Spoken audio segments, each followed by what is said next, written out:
नमस्कार। आज हम बीए तृतीय वर्ष हिंदी के छात्रों के लिए मुख्य और गौण तृतीय ये प्रश्न पत्र लेकर के आए हैं। प्रश्न पत्र 6 हिंदी साहित्य का इतिहास और साहित्य परिचय।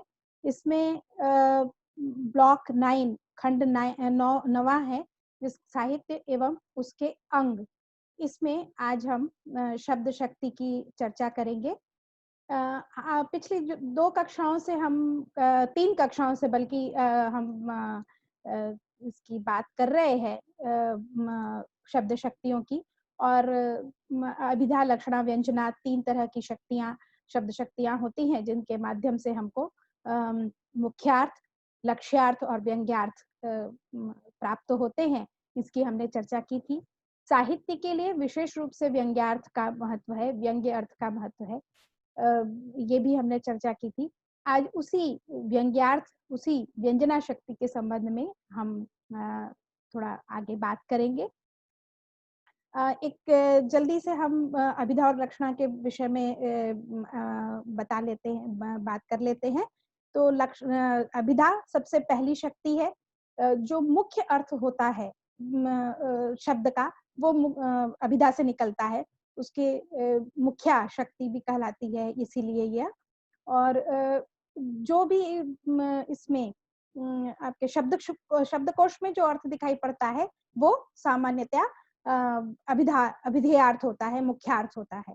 तो सीधे-सीधे किसी भी शब्द को कहा, जब पानी हमने कहा, तो पानी का अर्थ यदि H2O जो द्रव पदार्थ है, उसके संबंध में हम बात कर रहे हैं, जो हमारे जीवन के लिए आवश्यक एक तत्व है, उसके विषय में हम बात कर रहे हैं, तो वो अभिधा होगा।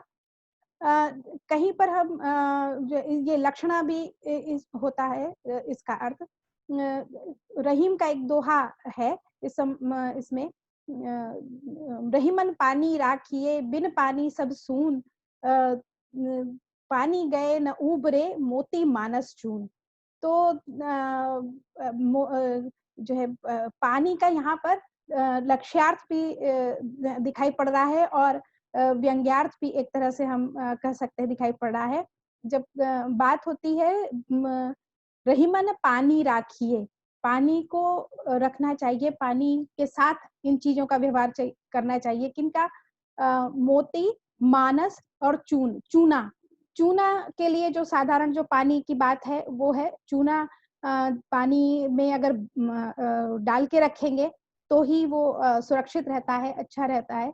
यहाँ पर खास करके पान में जो खाने वाला चूना है, उसकी बात की जा रही है। चूने का बहुत सारा प्रकार हो सकता है, लेकिन जो पान के लिए चूना इस्तेमाल होता है, वो यदि पानी में भिगा करके नहीं रखा जाएगा, तो वो बहुत जल्दी खराब हो जाता है, वो उपयोग लायक नहीं रहता। तो उसमें पानी में उसको डुबा कर रखना चाहिए। तो यहाँ पर उसी साधारण पानी की बात है कि वो पानी उसमें होना चाहिए। उसमें ये तो यहाँ पे ये अभिधा, पानी का अर्थ अभिधेयार्थ से निकल रहा है, मुख्यार्थ जो है पानी का, वही यहाँ पर अभिप्रेत है। दूसरा जो कहा कि मोती पे पानी रहना चाहिए। यहाँ पर पानी जो है, मोती में पानी होने का क्या मतलब है? तो यहाँ पे मुख्यार्थ का बाद हो रहा है, जो पानी मुख्य पानी होता है, उससे मतलब यहाँ पर नहीं है। तो यहाँ पे मुख्यार्थ का बाद हो रहा है, तो लक्षणा आ रही है कि पानी चमक को भी कहते हैं। तो ये यहाँ पर मोती में चमक होनी चाहिए। चमक अगर उसकी एक एक मोती में एक ऊपरी सतह होती है, वही उसकी चमक होती है। अगर वो ऊपरी सतह किसी कारणवश घिसने से या किसी भी कारण से वो अगर उतर जाती है, और कई बार मोतियों की ये चमक बहुत जल्दी भी उतर जाती है। कुछ मोतियों में कई तरह की मोतियाँ होती हैं, जो बिल्कुल सच्ची मोतियाँ होती होंगी, उन मोतियों की नहीं उतरती होगी संभवतः, लेकिन जो कल्चर्ड मोती होती है, उसमें खास करके मैंने देखा है कि वो ऊपर क्या की लेयर जो है, उसकी चमक वाली लेयर, अगर उसको ठीक से संभाल करके न रखा जाए, तो वो घिस करके तुरंत उतर जाती है। तो ये उसकी चमक यहाँ पर पानी से मतलब चमक से है। तो जो उसका मुख्यार्थ है वो बाद हुआ, और मुख्य से जुड़ा हुआ ही अर्थ जो है इसमें आ रहा है चमक। तो ये चमक जो है यहाँ पे मोती का अर्थ है, यहाँ पे ये लक्ष्यार्थ आ रहा है। और मानस, मनुष्य, मनुष्य में भी पानी होना चाहिए। यहाँ पर है उसका उसकी इज्जत, उसका स्वाभिमान, ये पानी का अर्थ है। ये बिल्कुल यहाँ पर ये भी यहाँ पर लक्ष्यार्थ ही एक तरह से कहेंगे, क्योंकि पानी का जो मुख्य अर्थ है वो यहाँ पे नहीं बैठ रहा है। तो हम उससे जुड़ा हुआ अर्थ, जिस तरह से पानी आवश्यक है जीवन के लिए, उसी तरह से किसी भी व्यक्ति के लिए जीने के लिए स्वाभिमान भी आवश्यक है। तो यहाँ पर भी ये लक्ष्य अर्थ आ रहा है। तो इस तरह से ये जहाँ पर सीधा-सीधा अर्थ निकले वो अभिधेयार्थ है, अभिधा शक्ति से आया हुआ। जहाँ पर सीधा अर्थ न बैठता हो, उसका बाद हो रहा हो, वो कट रहा हो, वो सही नहीं लगता हो, तब उससे जुड़ा हुआ जो दूसरा अर्थ आता है, वो लक्ष्यार्थ होता है। अब आज हम व्यंजना की बात करेंगे। व्यंजना जो शक्ति है, वो तब कार्यरत होती है जब अभिधा और लक्षणा दोनों शांत हो जाती है। यानी अभिधा को जो अपना काम करना था वो करके कर चुकी, लक्षणा को अगर करना है तो लक्षणा ने अपना कार्य किया, कर चुकी, लेकिन इसके बाद भी तीसरा अर्थ निकले, तब वहाँ पर वो व्यंजना व्यंजना बनती है, व्यंजना शक्ति का कार्य तब शुरू होता है। तो इसमें लक्षणा में जिस प्रकार का मुख्यार्थ का बाद की बात कही गई है, या कटने की बात कही गई है, या वो जो भी वाक्य जो भी अर्थ निकल रहा है, अगर हम मुख्यार्थ लेंगे तो वो बैठेगा नहीं, ऐसी कोई बात व्यंजना में होती नहीं है। व्यंजना इन सब से परे होती है। तो इसीलिए साहित्य में इसका ज्यादा महत्व है कि आप जब साहित्य पढ़ते हैं, साहित्य का आनंद लेते हैं।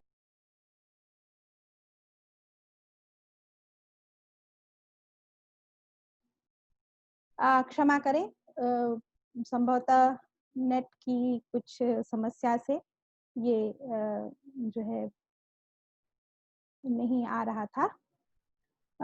चलिए, हम बात कर रहे थे कि जहाँ पर मुख्य का बाद ना हो, मुख्यार्थ अपने आप में पूरा हो, और तब भी यदि दूसरा अर्थ निकले, उसके अलावा जो अर्थ निकले, तो तब वहाँ पर व्यंजना कही जाती है। उदाहरण के लिए आप बिहारी का एक दोहा आपकी पुस्तक में भी दिया हुआ है, चिरजीवो जोरी जुरै क्यों न स्नेह गंभीर, को घटी ए वृषभानुजा वे हलधर के वीर।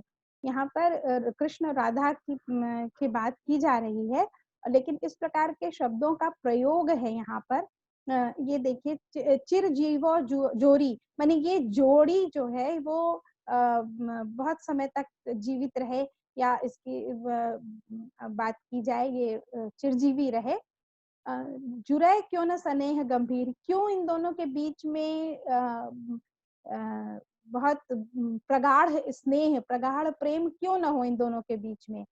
कौन घटकर है, को घटी, कौन घट करके है, ये वृषभानुजा, ये वृषभानु की पुत्री, जा माने पुत्री, वृषभानु उनके पिता का नाम था, राधा के पिता का नाम, तो वृषभानु की पुत्री, वे हलधर के वीर, हलधर कहते हैं बलराम को, तो बलराम के वीर बने भाई। तो ये वृषभानु जैसे व्यक्ति की, महापुरुष की पुत्री है, और हलधर जैसे समर्थ पुरुष के वो भाई है, तो कौन घट करके है, तो उन दोनों के बीच में प्रगाढ़ प्रेम होना निश्चित ही है। तो ये तो एक अर्थ निकला, लेकिन ये बिल्कुल बैठ रहा है, इसमें कहीं कोई दिक्कत नहीं है। लेकिन इसमें एक और व्यंग्य दिखाई पड़ रहा है, एक व्यंग्य अर्थ आ रहा है, एक व्यंजना काम कर रही है। क्या काम कर रही है? वृषभ कहते हैं साण को, तो वृषभ अनुजा, वृषभ अनुजा माने उसकी उसकी बहन, साण की बहन किस कौन हो सकती है? गाय। तो गाय, और हलधर कहते हैं बैल, तो बैल के वीर भाई बैल, तो गाय और बैल की जोड़ी है, तो गाय और बैल की जोड़ी क्यों नहीं बहुत समय तक रहेगी। तो यहाँ पर ये भी अर्थ एक निकल रहा है। तो एक हास्य का कह सकते हैं, या ये गाय और बैल भारतीय संस्कृति के बहुत महत्वपूर्ण ये थे, बहुत महत्वपूर्ण प्रतीक हैं, एक तरह से कहना चाहिए। तो इस तरह से वो दोनों माने इनकी जोड़ी सतत है, हमेशा है, गाय और बैल। किसान के यहाँ गाय और बैल दोनों ही महत्वपूर्ण हैं। तो गाय और बैल जैसे साथ-साथ हमेशा रहते हैं, वैसे कृष्ण और राधा हमेशा साथ-साथ रहेंगे। ये 2 अर्थ निकल रहा है। और यहाँ पर देखिए ये शब्द के कारण है। शब्द वृषभानुजा और हलधर ये शब्द प्रयोग किया गया, तब ये व्यंजना संभव हुई। तो इसलिए ये जो है शाब्दी व्यंजना कहलाती है। ये शब्द शब्द जहाँ पर महत्वपूर्ण हो, शब्द के कारण, शब्द अगर अभी यहाँ पे बदल दें, अगर राधा और कृष्ण यहाँ पे ना होता तो ये अर्थ नहीं निकलता गाय और बैल वाला। तो इस तरह का शब्द उन्होंने इस्तेमाल किया है, इसलिए ये व्यंजना संभव हो पा रही है। तो इसलिए ये शाब्दी व्यंजना कहलाएगी। मुख्य जो 2 भेद हम कह सकते हैं, शाब्दी व्यंजना और आर्थी व्यंजना। तो उसके बाद भी उसके भेदोपभेद हैं। हम उतने उसमें ना भी जाएँ, जो मुख्य पहले व्यंजना का जो मुख्य कार्य है, मुख्य उसका उसको समझना है, वो हम समझते हैं। तो एक ये शाब्दी व्यंजना हम समझे जहाँ पे शब्द को हम बदल नहीं सकते। और आर्थी व्यंजना होती है जहाँ पर अर्थ से के संबंध माने अर्थ से जुड़ा हुआ कोई दूसरा अर्थ निकलता है। तब वहाँ पर वो शब्द अगर बदल भी देंगे तो चलेगा, क्योंकि अर्थ वहाँ पर महत्वपूर्ण हो जाता है। अब ये अर्थ से कैसे निकलती हैं, क्यों दूसरा अर्थ निकलेगा जब हम कह ही रहे हैं कि यहाँ पे मुख्यार्थ का बाद होता नहीं है, तो फिर कैसे निकलता है अन्य अर्थ? तो उसके 10 मुख्य रूप से 10 कारण बताए हैं कि 10 कारण हो सकते हैं जबकि किसी एक बात का 2 अर्थ निकलता हो। तो वो कौन-कौन सा है, वो आप ध्यान रखिए। वक्ता, जो कहने वाला है उसकी विशिष्टता से, बोद्धव्य माने जो सुनने वाला है उसकी विशिष्टता से, फिर वाक्य का प्रयोग इस प्रकार का है कि जिससे 2 अर्थ निकलते हों। फिर अन्य सन्निधि माने कहा, एक व्यक्ति कह रहा है, दूसरा सुन रहा है, लेकिन तीसरा कोई पास में है, वो भी सुन रहा है, उसके कारण ऐसा कहा जा रहा है, तो भी अर्थ बदल जाता है, जो मुख्य अर्थ के अलावा दूसरा अर्थ निकलता है। फिर जो वाच्य जो कहा जा रहा है, वो उसकी विशिष्टता के कारण भी ऐसा हो सकता है। प्रकरण, प्रस्ताव या प्रकरण, प्रकरण माने जो संदर्भ चल रहा है, उस संदर्भ में कोई बात कही गई, तो वहाँ पर उसका 2 अर्थ निकल सकता है। एक तो जो मुख्य अर्थ निकलेगा ही, लेकिन उस संदर्भ की विशिष्टता के कारण उसका कुछ और भी अर्थ निकले। फिर देश, स्थान के कारण किसी बात का कुछ खास अर्थ निकल सकता है, तो व्यंजना हो सकती है। काल, समय के कारण निकल सकता है। काकु, काकु कहते हैं कंठ ध्वनि के परिवर्तन से। तो शब्दों में तो बात वही कही गई है, लेकिन जब बोलते समय उसको इस प्रकार से बोला जाए कि उसका 2 अर्थ निकलने लगे, उसको वो ऐसा भी हो और उस तरह से भी दूसरा भी एक अर्थ निकले। कहीं-कहीं पर सामान्य जीवन में भी ये चलता है कि हम कोई बात कहते हैं, लेकिन थोड़ा-सा अपने स्वर का परिवर्तन कर दें, तो वही डाँटने का लहज़ा हो जाता है या उसमें अपना रोष दिखाई पड़ सकता है।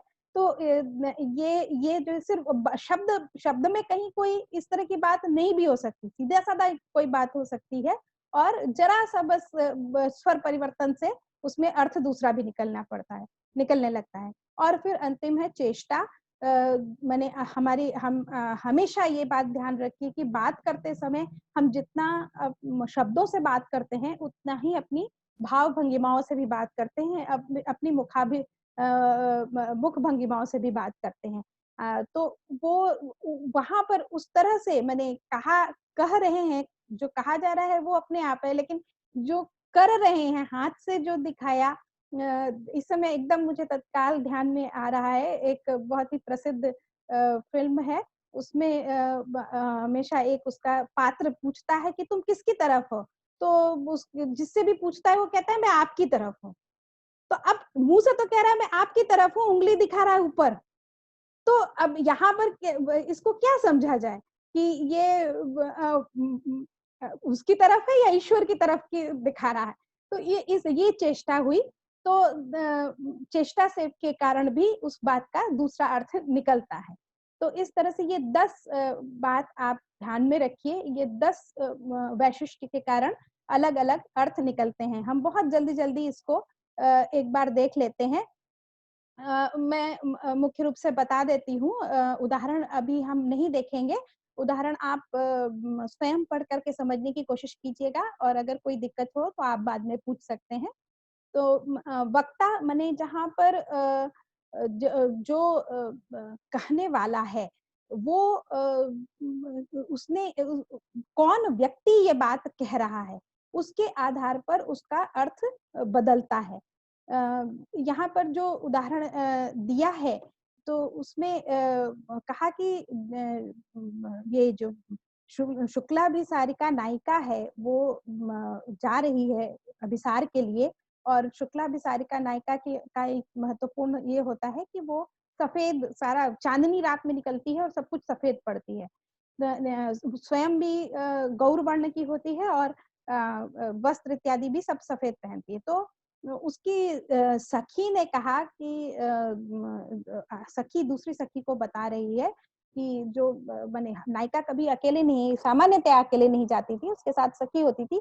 तो उसने बताया कि वो तो इतनी ज़्यादा नायिका इतना मिल गई थी इसके साथ में अ, चाँदनी में, कि दिखाई ही नहीं पड़ रही थी। वो चाँदनी का सफ़ेद और उसका गौर वर्ण एकदम बिल्कुल मिल गया था, तो वो दिखाई नहीं पड़ रही थी। वो तो कहो कि उसकी सुगंध के साथ-साथ वो सखी में जा सकी। तो यहाँ पर वो सखी है नायिका की, नायिका के गुणों का वर्णन करना उसका कर्तव्य एक तरह से है, या वो हमेशा नायिका के सौंदर्य, नायिका के विशिष्टता को बताएगी। तो यहाँ पर एक ही बात से उसने 2 विशिष्टताएँ उसकी बता दी नायिका की, कि एक तो वो उसका सौंदर्य, उसका जो वर्ण है वो चाँदनी के समान है, जो कि चाँदनी के साथ एक रस हो जाता है। और दूसरा ये है कि वो उसके सुगंध निकल रही है। अब वो भी नायिका के जो विभिन्न वर्ग हैं, उनमें से एक है कि जो पद्मिनी नायिका होती है, उससे सुगंध निकलती है। तो वो सुगंधित उस पद्मिनी नायिका है, ये भी उसने बता दिया। तो ये सखी चूँकि ये बात कह रही है, तो इसलिए इसकी इस पर विश्वास भी करने योग्य है, और ये अर्थ माने उसके नायिका के सौंदर्य रूपी जो व्यंजना है, वो यहाँ पर निकल रही है। तो वक्ता के वैशिष्ट्य से यहाँ पर ये व्यंजना हो रही है। समय लगभग समाप्त हो रहा है, हालाँकि आज हमने थोड़ा-सा लेट शुरू किया है, तो हम 5 मिनट ले सकते हैं संभवतः। फिर जहाँ पर बोधा माने जो सुनने वाला है, उसके वैशिष्ट्य से जो है वो कुछ बात उत्पन्न होती है, वहाँ पर होता है। हुँ। यहाँ पर जो उदाहरण दिया हुआ है, वो बता रहे हैं कि म गुरुजन परबस तुम पिया गमन करत मधुकाल, हतभागिनी हों, का कहूँ सुनी हो सब मोहाल। अब ये ये कहने वाली नायिका है, जो कि अपने प्रेमी से या पति से कह रही है, जो कि बसंत ऋतु के समय जबकि समागम का काल होता है, जबकि मिलन का काल होता है, तब वो बड़े लोगों अपने घर के बुजुर्गों के कहने पर विदेश जा रहा है। तो वो उससे कह रही है कि तुम जा रहे हो इस समय, ऐसे समय में, तो मैं तो हतभागिनी हूँ, क्या कहूँ मैं अपना क्या बताऊँ? तो अब फिर तुम सुनोगे सब हाल। अब यहाँ पर और किसी से कहे तो वो महत्वपूर्ण नहीं है, पति से कह रही है, तो इसका सीधा मतलब निकल रहा है कि जाओ तुम मुझे छोड़ कर के, पीछे से तो मैं मर ही जाऊँगी। तब फिर तुम किसी-किसी से सुनना कि कैसे मैं मरी। तो ये जो व्यंजना निकल रही है कि तुम मुझे छोड़ कर के जाओगे तो मुझे मरा हुआ पाओगे, ये केवल पति को समझ में आ सकता है। दूसरे को ये जो प्रगाढ़ता है प्रेम की, और जो ये दर्द है नायिका का, वो उतना दूसरों के लिए उतना बोध्य नहीं है, जितना पति से का। तो यहाँ पे जो सुनने वाला है, बोद्धा है, जो जिसको कहा जा रहा है, उसके वैशिष्ट से यहाँ पे इसका अर्थ ये निकल रहा है कि तुम्हारे छोड़ के चले जाने से मेरी मृत्यु हो जाएगी, मैं विरह में मरण दशा तक पहुंच जाऊंगी। तो ये जो व्यंजना यहाँ पे निकल रही है वो बोद्धा के वैशिष्ट से निकल रही है। फिर इसी तरह से वाक्य के वैशिष्ट से भी निकलती है। उन्होंने ये एक रामचरितमानस से उदाहरण है, जब नारद रूप मांगने गए थे भगवान विष्णु के पास, कि वो किसी के प्रेम में पड़ गए थे और चाहते उसको प्राप्त करना चाहते थे, और कहा कि आपके जैसा सौंदर्य मुझे भी दीजिए जिससे कि वो मुझे चुने। तो तब विष्णु कहते हैं, जेहि विधि होई है परम हित, नारद सुनहु तुम्हार, सोई हम करण न आन कुछ, वचन न मृषा हमार।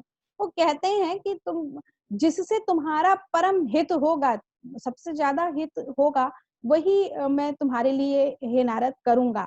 तो इसमें इसमें मैं कुछ भी उठा नहीं रखूंगा, कोई कमी नहीं रखूंगा, मेरा वचन मिथ्या नहीं हो सकता। तो उन्होंने ये कहा।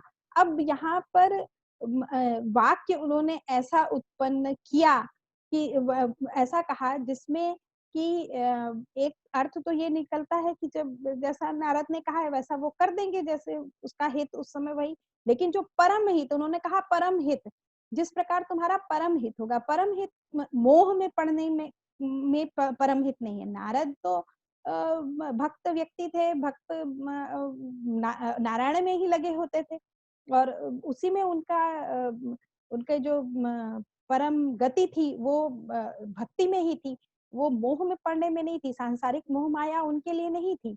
तो क्षमा करें। तो इसलिए जो है उन्होंने, विष्णु ने वही कहा कि जो तुम्हारी परम गति है, जो परम हित है तुम्हारा, जो तुम्हारे लिए सबसे अच्छा है वो मैं करूंगा। अब वो अभी नारद के लिए वो नारद चूंकि मोह में पड़े हुए हैं, इसलिए उनके लिए वो दूसरा अर्थ निकल रहा था कि वो भगवान जैसा मैंने मांगा है रूप, वैसा वो रूप दे देंगे। तो ये वाक्य इन्होंने इस प्रकार का प्रयोग किया जिसके कारण के दो अर्थ निकलने लगे यहाँ पर, इसलिए वाक्य वैशिष्ट से उत्पन्न आर्थ व्यंजना हुई। फिर अन्य सन्निधि के लिए कहा कि सौंप, जो उदाहरण दे रहे हैं, सौंप्यो सब गृह काज मोही, अरि निर्दयी सास, सांझ समय में छिनक अली, मिलत कहूँ अवकाश। अब ये एक नायिका जो है अपनी सखी से कह रही है कि अरे सखी क्या बताऊं, मेरी निर्दय सास ने सब कुछ, सारा घर का कामकाज मुझे ही सौंप रखा है, तो सारा दिन मेरा कामकाज में निकल जाता है। सांझ समय, शाम के समय में थोड़ा बहुत कुछ समय मिले तो मिले, बस उसी समय मिल पाता है, नहीं तो दिन भर तो मैं काम में लगी रहती हूँ। तो ये